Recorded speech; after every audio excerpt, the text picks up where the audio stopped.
Imagine this. You are Anna, barely 19 years old, kneeling on cold stone in a monastery chamber in Cologne in the year 1486. The heavy wooden door closes behind you with a sound that echoes through your bones. Father Heinrich stands before you, his black robes blending into the shadows cast by a single oil lamp. Your hands tremble as you clutch the rough wool of your dress. You came here because the village priest said you were possessed. 3 nights ago, you woke screaming from nightmares you cannot remember. Yesterday, you spoke harshly to your husband. This morning, the baker's wife claimed she saw you talking to yourself in the market. These small things, these normal human moments, have brought you here. What you don't know yet is that the examination Father Heinrich is about to perform has nothing to do with demons and everything to do with the darkest impulses of men cloaked in holy authority. The room smells of incense and something else underneath, something organic and unsettling. Father Heinrich circles you slowly, his footsteps deliberate on the stone floor. He begins with prayers in Latin you don't understand, his voice rising and falling in practiced rhythms that make your head spin. Then comes the first command.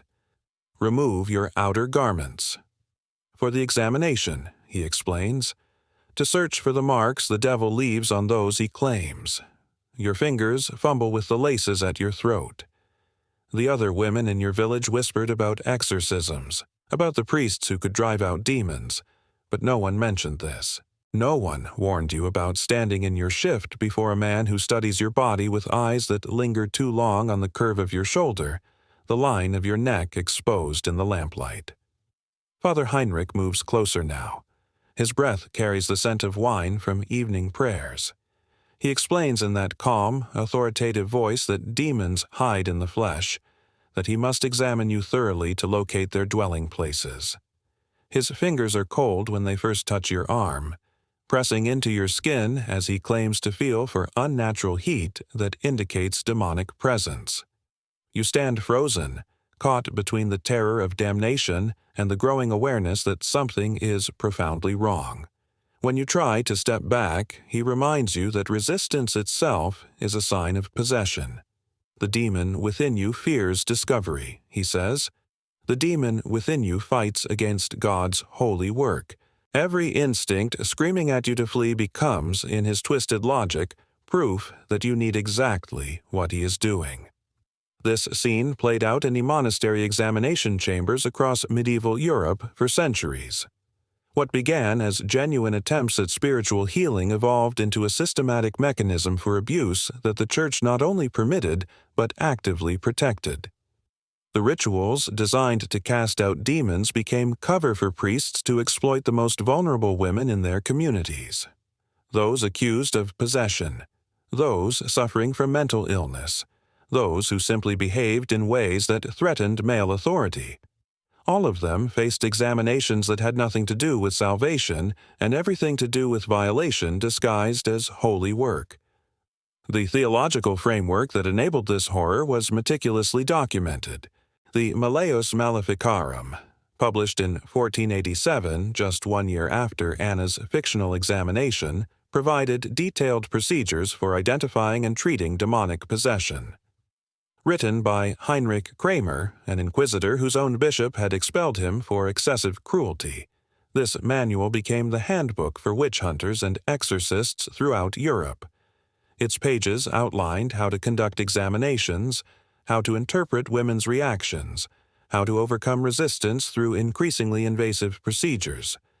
What the manual presented as spiritual warfare was actually a systematic guide to breaking down women's defenses, isolating them from protection, and creating situations where priests held absolute power over female bodies.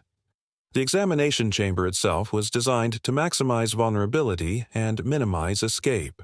Located deep within monastery complexes, these rooms were far from public areas where screams might be heard. The stone walls were thick.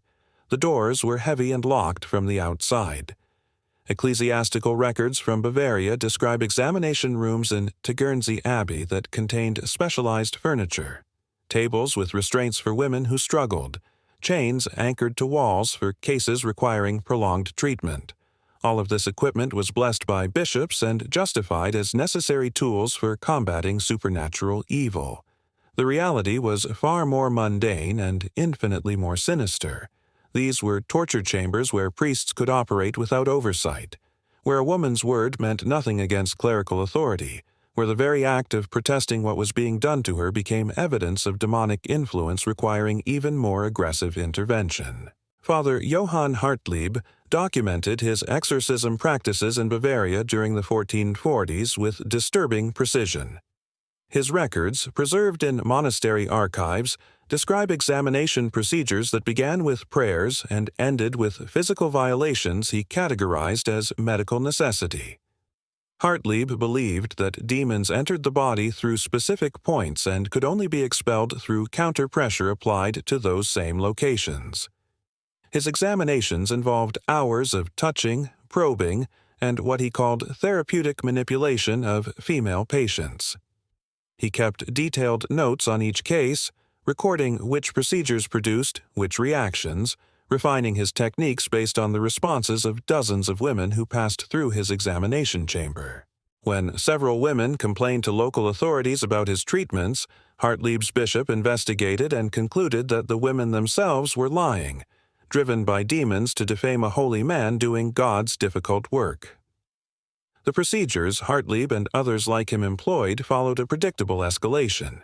Initial examinations focused on searching for devil's marks, spots on the skin supposedly insensitive to pain that indicated where Satan had touched his victims. Priests would use needles, pins, and specially designed probes to test every inch of a woman's body, explaining that thoroughness was essential because demons were cunning and hid their marks in the most intimate locations. Women were expected to remain still and silent during these examinations, their reactions monitored for signs of demonic resistance. Any flinching, any cry of pain, any attempt to cover themselves became evidence requiring more intensive investigation. The logic was circular and inescapable. Cooperation proved possession because demons made their victims docile to hide their presence. Resistance proved possession because demons fought against exposure. There was no response a woman could give that would end the examination before the priest decided it was complete. Now that you have witnessed the mechanisms of these examination chambers and the impossible logic trap that ensnared victims, you are beginning to see how individual abuse became systematic exploitation. The circular reasoning that made every response proof of possession was not accidental, but deliberately constructed to ensure priests maintained absolute control. If uncovering how institutions weaponize authority to exploit the vulnerable resonates with your need to understand the darkest aspects of human history, subscribing ensures you never miss these investigations into the crimes that powerful organizations tried to bury. What comes next reveals how isolation and psychological manipulation transformed examination chambers into instruments of prolonged terror. You are about to discover the sophisticated methods priests used to break women's resistance completely. After the initial physical examination came what priests called spiritual testing. This phase involved isolation in the examination chamber for extended periods, sometimes days or weeks.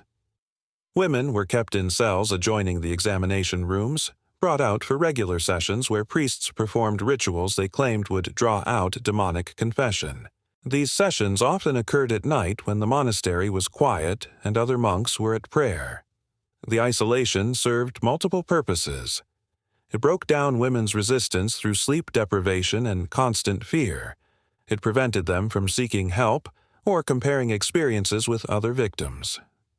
It created a psychological dependency where the examining priest became the only human contact, the only voice, the only authority, in a terrifying supernatural drama that existed primarily in his imagination. Historical records from dozens of monasteries describe a consistent pattern. Women entered examination chambers with specific complaints: troubling dreams, unexplained illnesses, depression following childbirth, anxiety about salvation. They emerged weeks or months later profoundly traumatized. many never speaking about what occurred during their treatment. Those who did speak faced immediate accusations of lying or continued demonic influence. The few cases that reached secular courts typically ended with judges deferring to ecclesiastical authority. The Church handled its own, and what happened in examination chambers stayed buried beneath layers of theological justification and institutional protection. The sophistication of the system is what makes it truly horrifying. This was not random violence or opportunistic abuse by individual corrupt priests.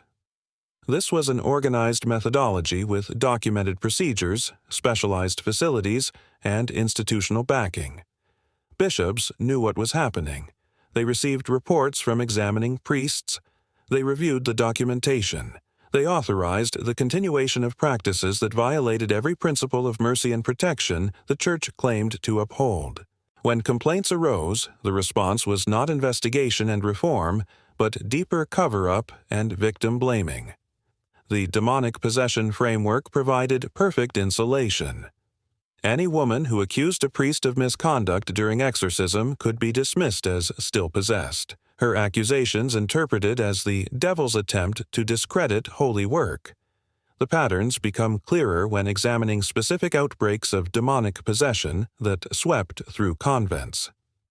The most documented case occurred in Loudun, France, in 1634, where an entire convent of Ursuline nuns claimed possession by demons.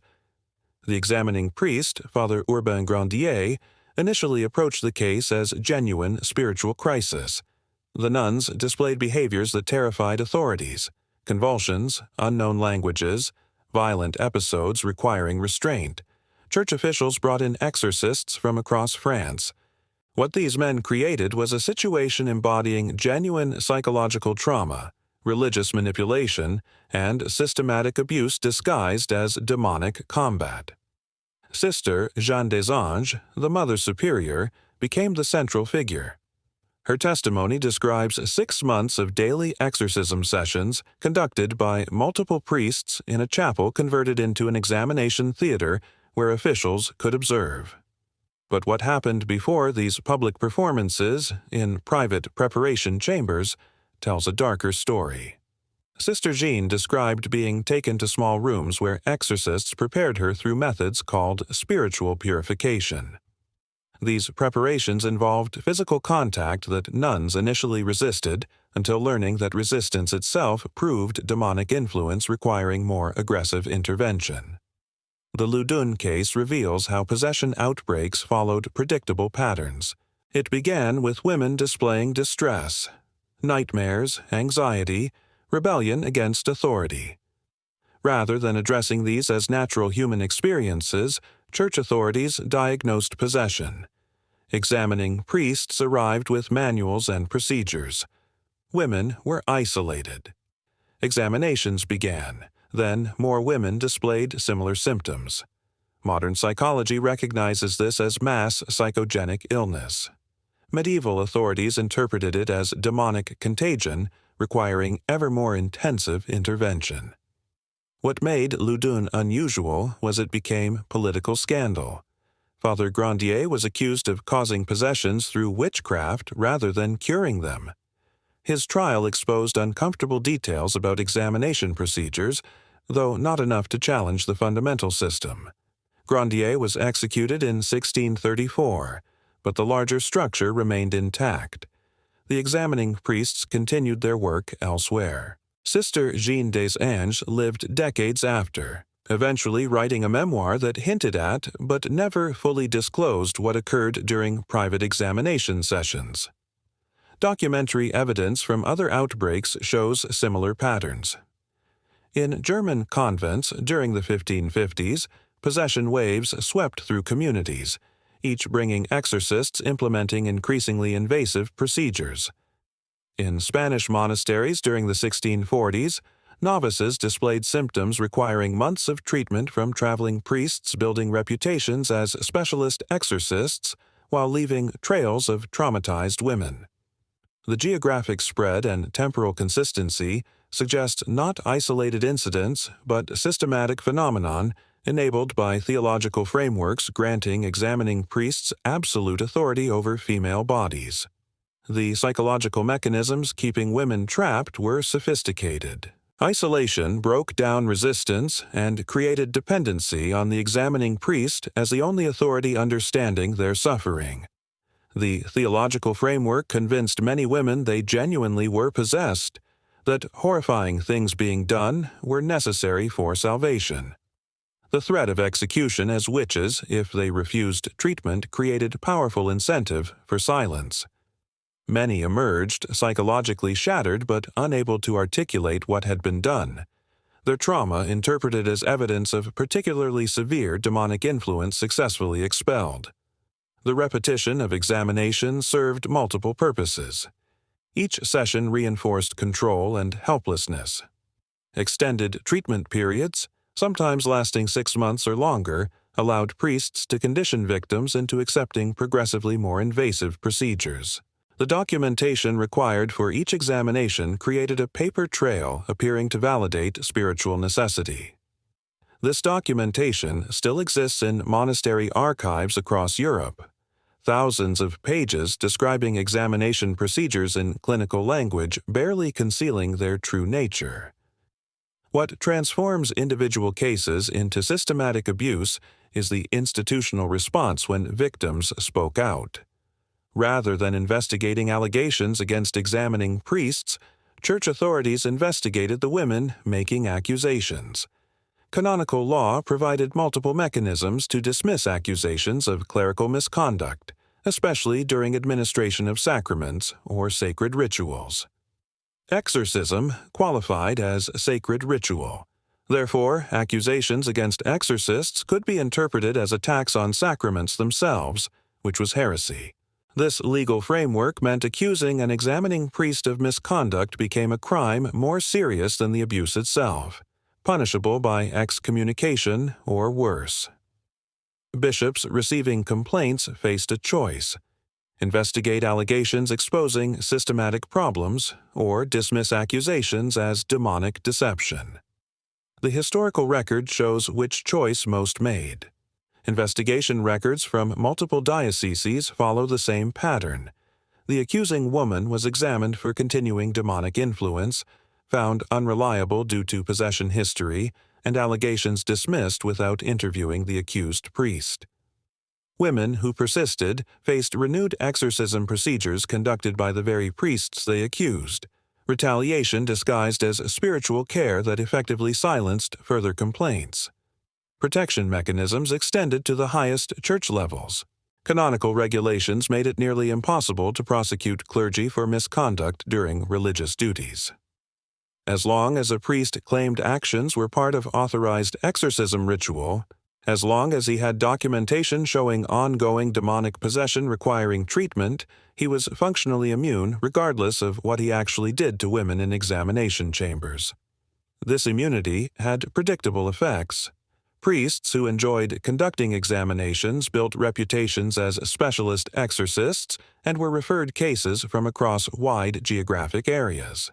Some traveled constantly, moving from convent to monastery to parish church, treating possession cases and moving on before the full impact became apparent. These traveling exorcists left no trail of accountability. By the time victims might gather courage to complain, the examining priest was long gone. The lack of communication between dioceses, the absence of any central registry tracking accusations against priests, meant serial abusers could operate for decades without consequence. The most chilling aspect was how it transformed victims into collaborators. Women who endured months of examination, who were psychologically broken by spiritual terror and physical violation, often became the most vigorous defenders of their examining priests when questions arose. Having invested so much suffering in believing their exorcisms were legitimate spiritual combat, these women could not afford to acknowledge exploitation. Their testimony that the examining priest had saved them from damnation became the most powerful defense against accusations. The psychological manipulation was so complete that victims became protective of abusers, making exposing the systematic nature nearly impossible.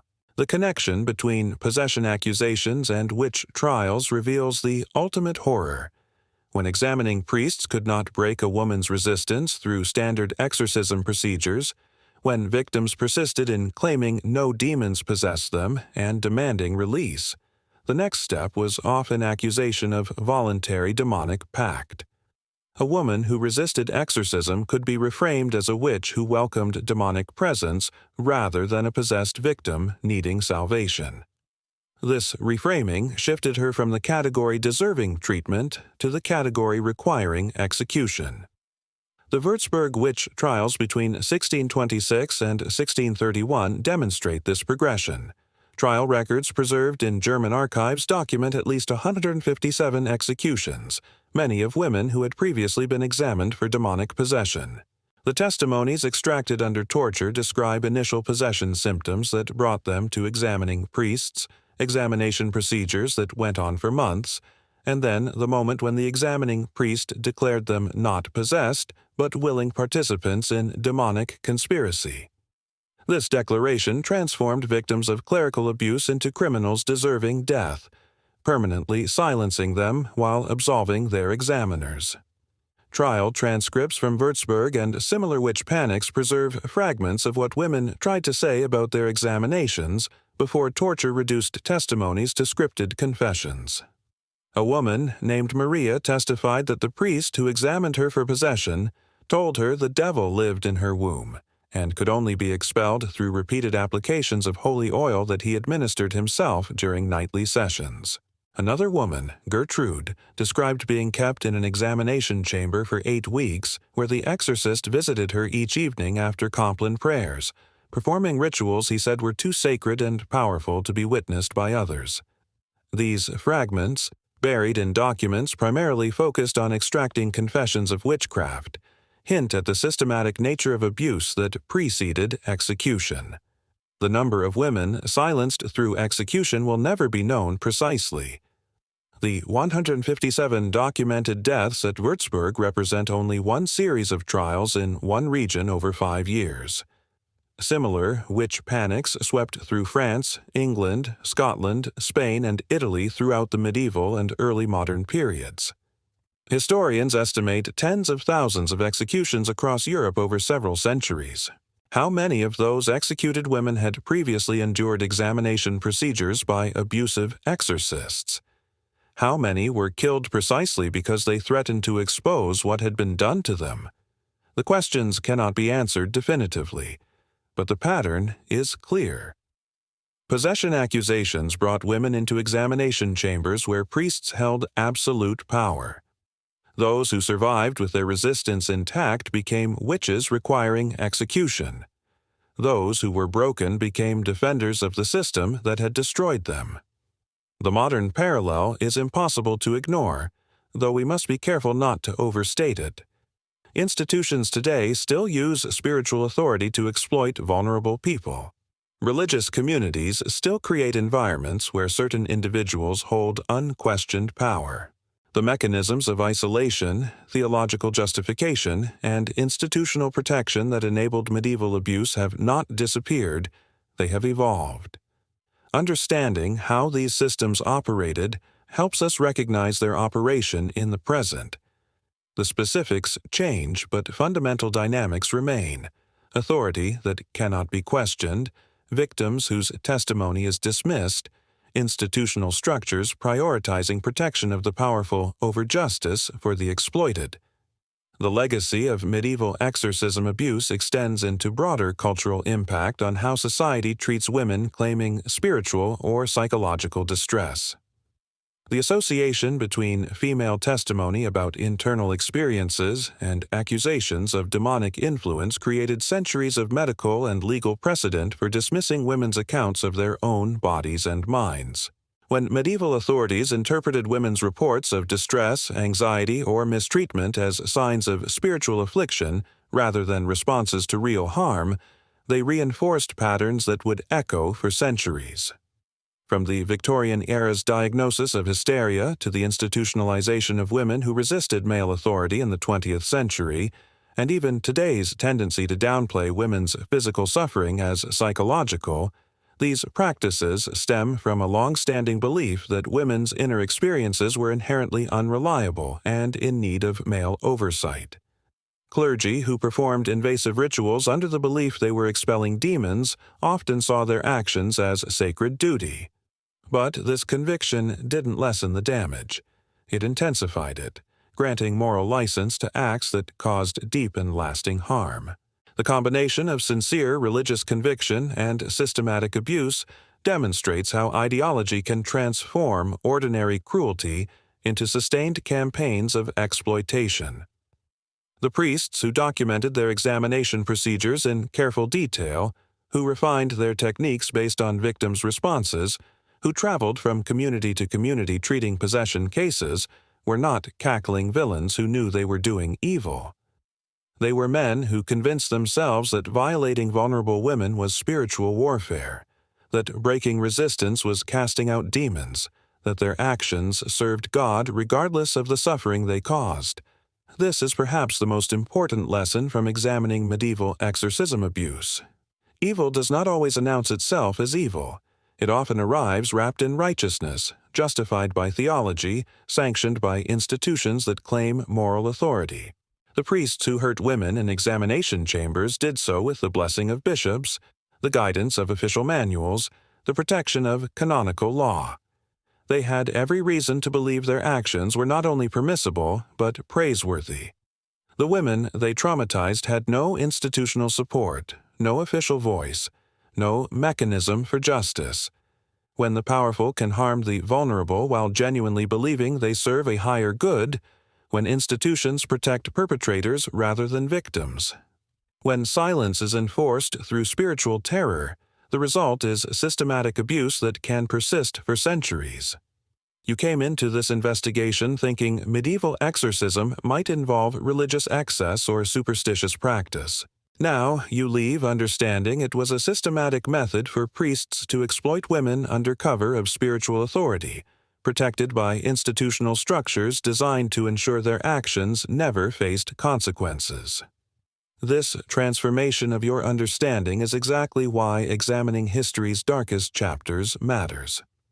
If this journey of discovery has awakened your commitment to exposing how institutions weaponize power, subscribing means you will continue accessing investigations that mainstream history tries to bury.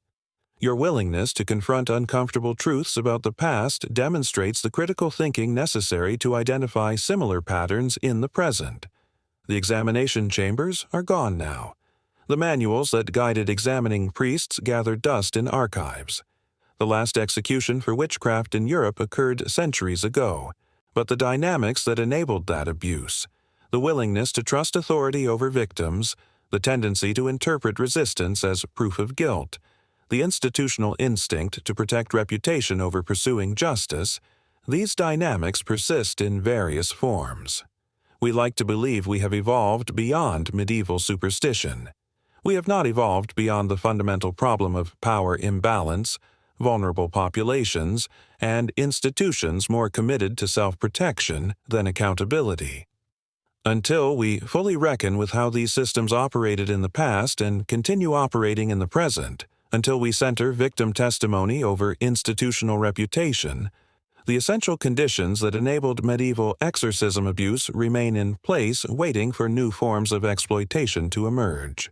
The women who suffered in examination chambers across medieval Europe deserve to be remembered not as unfortunate victims of a superstitious age, but as individuals who endured systematic abuse enabled by sophisticated institutional mechanisms. Their silence was not consent. Their lack of legal recourse was not evidence that no crimes occurred. Their trauma, dismissed by contemporaries as lingering demonic influence or female weakness, was the predictable result of organized exploitation. By examining their experiences and the systems that enabled their abuse, we honor their suffering and sharpen our ability to recognize similar patterns in our own time. The demons medieval priests claimed to fight never existed. The harm those priests inflicted on vulnerable women was entirely real and entirely human, perpetrated by men who should have known better and protected by institutions that absolutely did know better, but chose concealment over justice.